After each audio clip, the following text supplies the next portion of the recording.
Mis X, 20 años, blusas en las ventanas, los peluqueros lloran sin tu melena, fuego rubio cortado.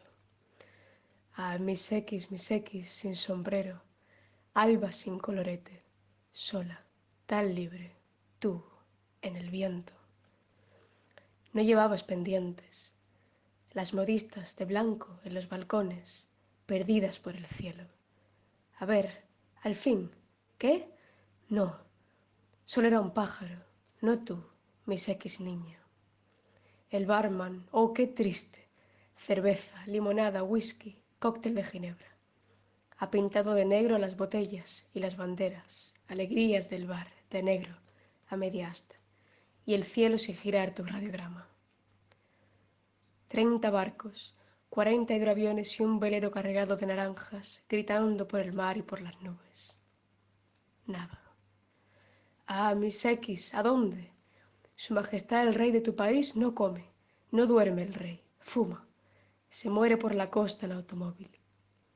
Ministerios, bancos del oro, consulados, casinos, tiendas, parques, cerrados. Y mientras tú, en el viento, te aprietan los zapatos, mis X de los mares, di, te lastima el aire. Ah, mis X, qué fastidio. Bostezo, adiós, goodbye. Ya nadie piensa en ti. Las mariposas de acero con las alas tronchadas incendiando los aires, fijas sobre las dalias móviles de los vientos.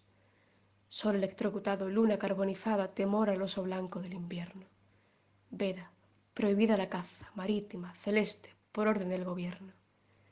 Ya nadie piensa en ti, mis X niña.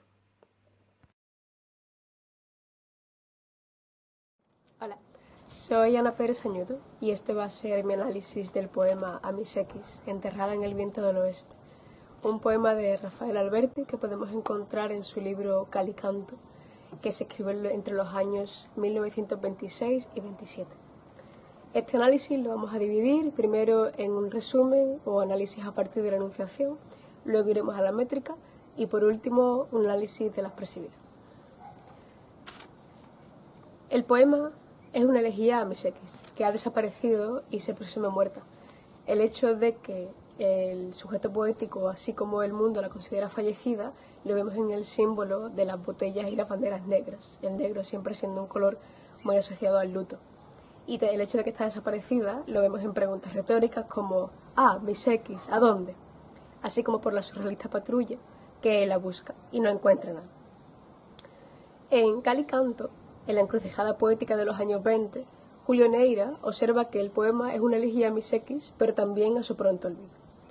No es, sin embargo, una elegía tradicional, ya que no cuenta con ninguno de los elementos que comenta Eduardo Camacho en La elegía funeraria en la poesía española, que debe tener una elegía.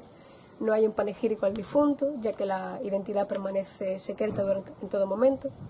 No hay una presentación del acontecimiento, que se presenta críptico e inexacto.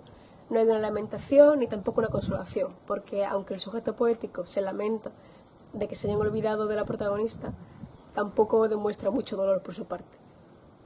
La destinataria de la pieza poética es clara, mis X, lo cual vemos por múltiples apóstrofes y la presencia de segunda persona del singular. El sujeto poético, por otra parte, nunca se manifiesta explícitamente y podríamos entender que o bien es una encarnación de la voz pública que lamenta la muerte de mis X, o bien es solo una persona haciendo lo mismo. Este críptico poema encaja a la perfección en el libro de Calicanto. Alberti, en La arboleda perdida, comenta cómo se propuso en Calicanto hacer de cada poema una difícil carrera de obstáculos. Pero aún así sabemos que el poema se basa en una historia real. En su tesis doctoral, Geoffrey Connell descubrió que el sujeto al que se dirige el poema es Frances Grayson, una aviadora norteamericana que intentaba atravesar el Atlántico en avioneta. Sin embargo, este intento acabó desgraciadamente en su desaparición entre las noches del 26 y 27 de diciembre de 1927, a lo que de hecho se alude en el poema, de acuerdo a Hans Louchhausen en un artículo del 2000, con la metáfora «Sol electrocutado, luna carbonizada». Esta referencia, por ejemplo, queda como una simple metáfora o imagen si no conocemos la noticia sobre la que se basa el poema. El hecho de que la protagonista del poema es, en efecto, Frances Grayson, lo vemos en varias alusiones al viento, donde ella estaría volando antes del accidente, así como a una alusión directa a su presunta muerte por el accidente aéreo, con la metáfora de las mariposas de acero que con las alas tronchadas incendian los aires, las mariposas siendo una comparación con la avioneta. Calicanto, coincide la crítica, es un libro de enlace entre el primer Alberti de Marinero en Tierra o La Amante, que tienen tintes neopopulares y son aparentemente alegres, al Alberti surrealista de Sobre los Ángeles. Calicanto se enfoca mucho en el cambio que Alberti posiblemente observa en el mundo, ya que vemos mucha presencia de máquinas y elementos más modernos.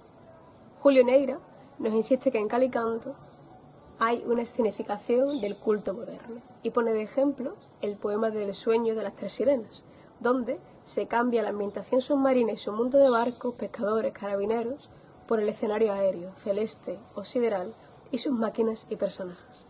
Vemos así que Calicanto es un libro en el que Alberti se acerca con fiereza al mundo nuevo que le rodea. Helen Laurison, en un artículo del 1998, comenta que este cambio también lo vemos en el tratamiento de lo femenino en Alberti. En su época neopopularista, las sirenas o las doncellas lunares, por ejemplo, se retratan de forma aniñada, infantilizada y definitivamente asexuales, mientras que en Calicanto, por ejemplo, en El sueño de las tres sirenas, vemos cómo tienen las faldas cortas y los pelos cortos. Y esto, de hecho, nos recuerda a cómo Miss X se retrata a Miss X enterrada en El viento del oeste, que aparece con la melena cortada.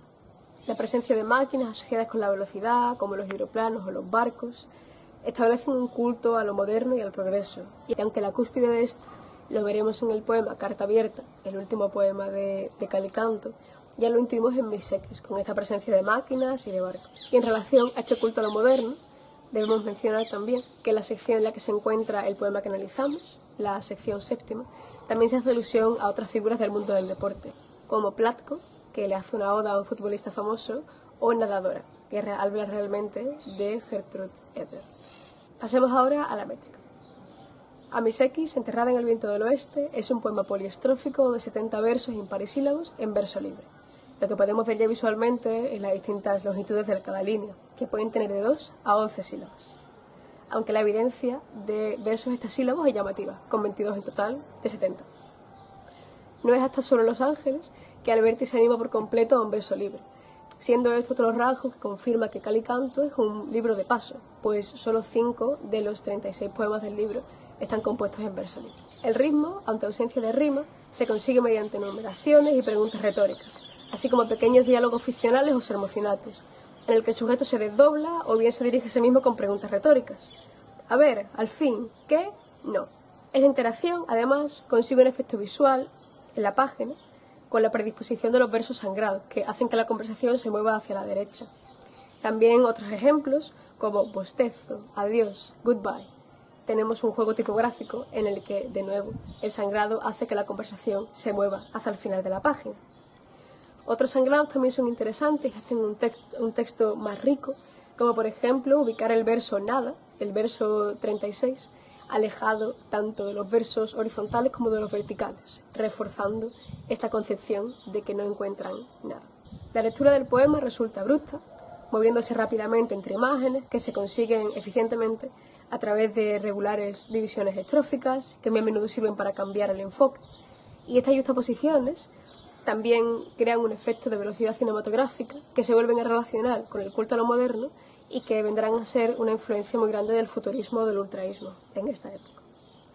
Alberti, de hecho, desarrollará este tema en Yo era un tonto y lo que he visto me ha hecho dos tontos. Solo se altera este ritmo frenético en el paréntesis final del poema, donde vemos encabalgamientos y construcciones subordinadas, hipotácticas.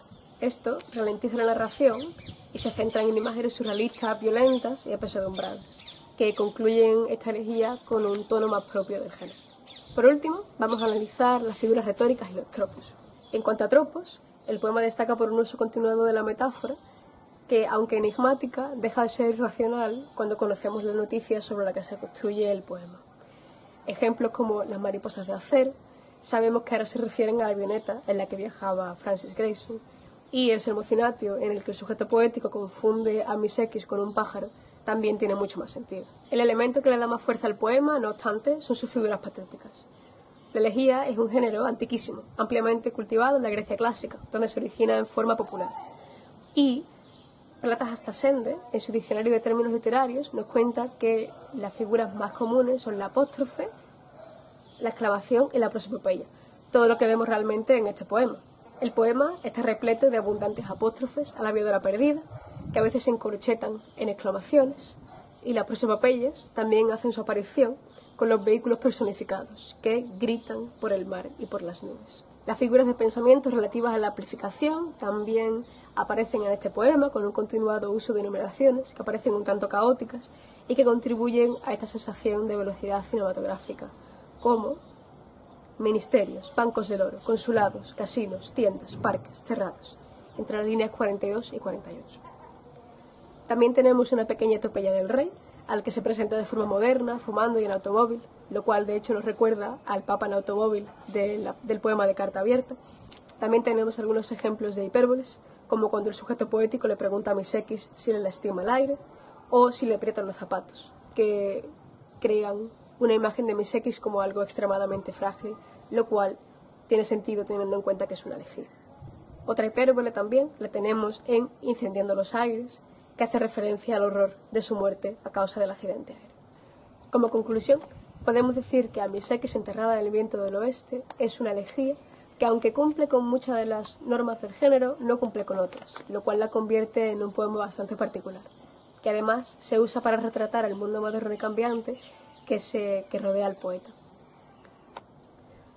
Además, esa aparente desconexión que sentimos del sujeto poético hacia la víctima del accidente aéreo también lo podemos asociar a una apatía moderna, donde las sensaciones parecen estar más suavizadas. Como comenta Víctor de Lama en su antología sobre la generación del 27, Misekis es una de esas heroínas ambiguas que está dentro del mundo mecánico, frío y poderoso, una víctima del mundo moderno a la que todos olvidan después de haber sido el centro de todas las atenciones. Esta ha sido mi presentación, muchas gracias por escucharme y hasta luego.